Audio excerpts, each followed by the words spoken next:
Selamat siang Pak Yek dan teman-teman. Saya akan mempresentasikan tentang identifikasi keluhan tamu hotel. Identifikasi merupakan salah satu bentuk interaksi sosial yang ada di dalam masyarakat. Secara umum, identifikasi merupakan suatu kecenderungan dalam diri seseorang untuk menjadi sama dengan orang lain. Identifikasi merupakan suatu bentuk dari imitasi dan sugesti dalam diri seseorang yang hanya saja memiliki perbedaan, yakni identifikasi memiliki pengaruh yang cukup kuat. Untuk istilah identifikasi ini memiliki 3 arti secara definisi, diantaranya adalah sebagai berikut. Tanda pengenal diri atau bukti diri, penentu atau penetapan identitas seseorang, benda, dan lain sebagainya. Psikologis yakni suatu proses yang terjadi karena psikologi hanya terjadi pada diri seseorang. Hal tersebut terjadi karena secara tidak sadar dirinya telah membayangkan dirinya menjadi orang lain, yakni selalu membayangkan dirinya menjadi orang lain, yakni yang ia kagumi. Bentuk identifikasi. Identifikasi kelas merupakan bentuk identifikasi yang terjadi pada kelas sosial tertentu. Identifikasi defensif merupakan bentuk identifikasi yang timbul karena adanya suatu perasaan takut. Identifikasi perkembangan merupakan salah satu bentuk identifikasi hasil dari hubungan yang positif dengan pihak lain, di mana pihak tersebut bisa mengadakan identifikasi yang pada mulanya akan bergantung pada pihak lain. Identifikasi etnik ada bentuk identifikasi yang terjadi pada suatu kelompok etnis tertentu. Selanjutnya akan dilanjutkan oleh Daniel. Ya, baik. Terima kasih Albert. Oke, saya akan menjelaskan tentang menurut Agus Nawar 2004 ayat 85 sampai 87 dalam menangani keluhan tamu. Harus memperhatikan langkah-langkah berikut. Yang pertama, itu ada dengarkan dengan baik dan penuh perhatian. Di saat tamu menyampaikan keluhan, dengarkanlah dan beri perhatian Anda padanya.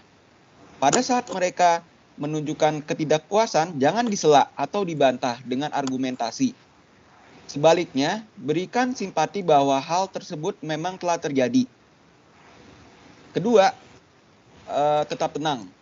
Seorang resepsionis yang baik harus tetap tenang, tidak gugup, panik, atau marah. Usahakan untuk memahami, menerima, serta merasakan apa yang sedang dirasakan tamu dengan mengungkapkan penyesalan dan minta maaf atas kejadian yang tidak diharapkan tersebut. Yang ketiga, tetap sopan. Anggaplah keluhan tamu sebagai kesempatan untuk menciptakan hubungan dengan suasana yang lebih baik untuk tamu. Dalam hal ini, tunjukkanlah sikap yang terpuji dengan tetap ramah dan sopan menghadapi tamu yang marah. Dengan begitu, kemarahan dan kegusaran tamu pasti akan mereda. Yang keempat, mempelajari dan mencari penyebabnya, cari tahu penyebab dari keluhan tersebut. Apabila masalah tersebut timbul karena tamu sendiri, sebaiknya kita tidak menyalahkan tamu dan menjelaskan kembali agar tamu mengerti persoalan sebenarnya. Dan yang kelima, yaitu mencatat setiap keluhan tamu. Mencatat keluhan tamu artinya Anda telah menunjukkan maksud baik bahwa keluhan tersebut diperhatikan dan akan segera ditanggapi. Next. Baik, selanjutnya akan diteruskan oleh teman saya, Denis. Silakan. Baik, selanjutnya ada menurut pandangan Bambang Sujatno yang menyatakan bahwa keluhan dapat diselesaikan dengan tahap-tahap berikut. Pertama, dengarkan semua keluhan tamu dengan penuh perhatian. Perhatikan setiap ucapan tamu dengan penuh seksama dan jangan membagi perhatian Anda dengan tamu lain. Kedua, usahakan untuk menerimanya dengan tenang. Usahakan agar tamu lain tidak mengetahuinya. Usahakan untuk tidak menjawab secara kasar dan tidak membela diri. Ingatlah, tamu selalu merasa dirinya benar. Yang ketiga, rasakan posisi tamu pada saat itu. Usahakan untuk mengerti benar bagaimana perasaan tamu saat itu. Usahakan untuk menaruh empati kepada tamu. Gunakan ungkapan-ungkapan untuk menunjukkan bahwa Anda memahami keadaan tamu dan memperhatikan dengan sungguh-sungguh. Keempat, ingat selalu harga diri tamu. Selalu jaga harga diri tamu. Tunjukkan perhatian Anda secara pribadi dan gunakan magic word. 5. Konsentrasikan perhatian Anda pada pokok permasalahan bukan pribadi orangnya. Tetaplah fokus dengan pokok masalah. Apapun yang terjadi, jangan menghina tamu Anda. Tidak melemparkan masalah kepada pihak lain ataupun shift lain, karena hal itu tidak akan membantu penyelesaian. Yang keenam, buatlah catatan. Catatlah pokok masalahnya, karena dengan mencatat akan memberi kesan bahwa Anda benar-benar memperhatikannya, serta Anda juga memiliki kesempatan untuk berpikir lebih dalam untuk mencari jalan keluarnya. Next. Berikutnya ada pandangan menurut Adi Sunarno yang menyatakan bahwa dalam mengatasi komplain dapat menggunakan metode HEAT, yaitu pertama, hear them out.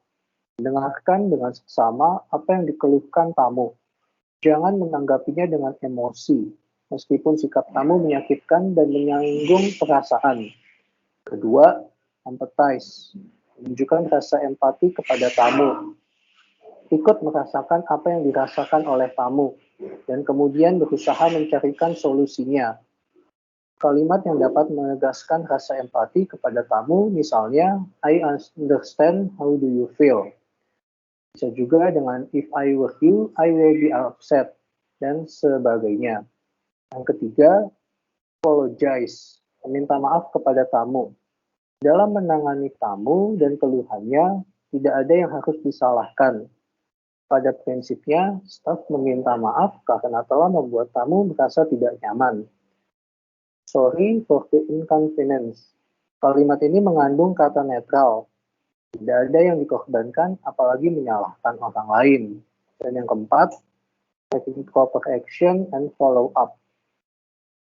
Demikian presentasi dari kelompok kami.